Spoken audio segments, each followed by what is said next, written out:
Asante. Speaking in Bundanyi, Honorable Haika made it clear that Taita Taveta will not entertain politics based on ethnicity, but will instead focus on development-oriented leadership that seeks to uplift the lives of residents. Ndugu zangu wa Taita Taveta, siasa ya ukabila tusijaribu kuisikia. Hapa Taita Taveta tuko makabila wengi. Tumechanganyika hapa. Hatutakubaliana na siasa ya ukabila. Sisi tunataka siasa ya maendeleo. Hiyo ndo siasa tuta-entertain hapa Taita Taveta.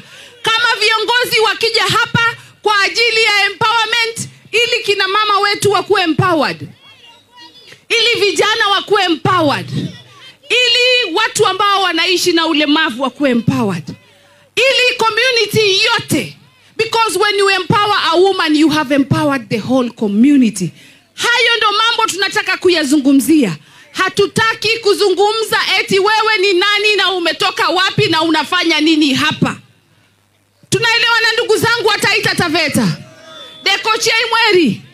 She further urged Kenyans to love their country, support their leaders, and continuously pray for them so that they may successfully deliver development projects across different parts of the nation.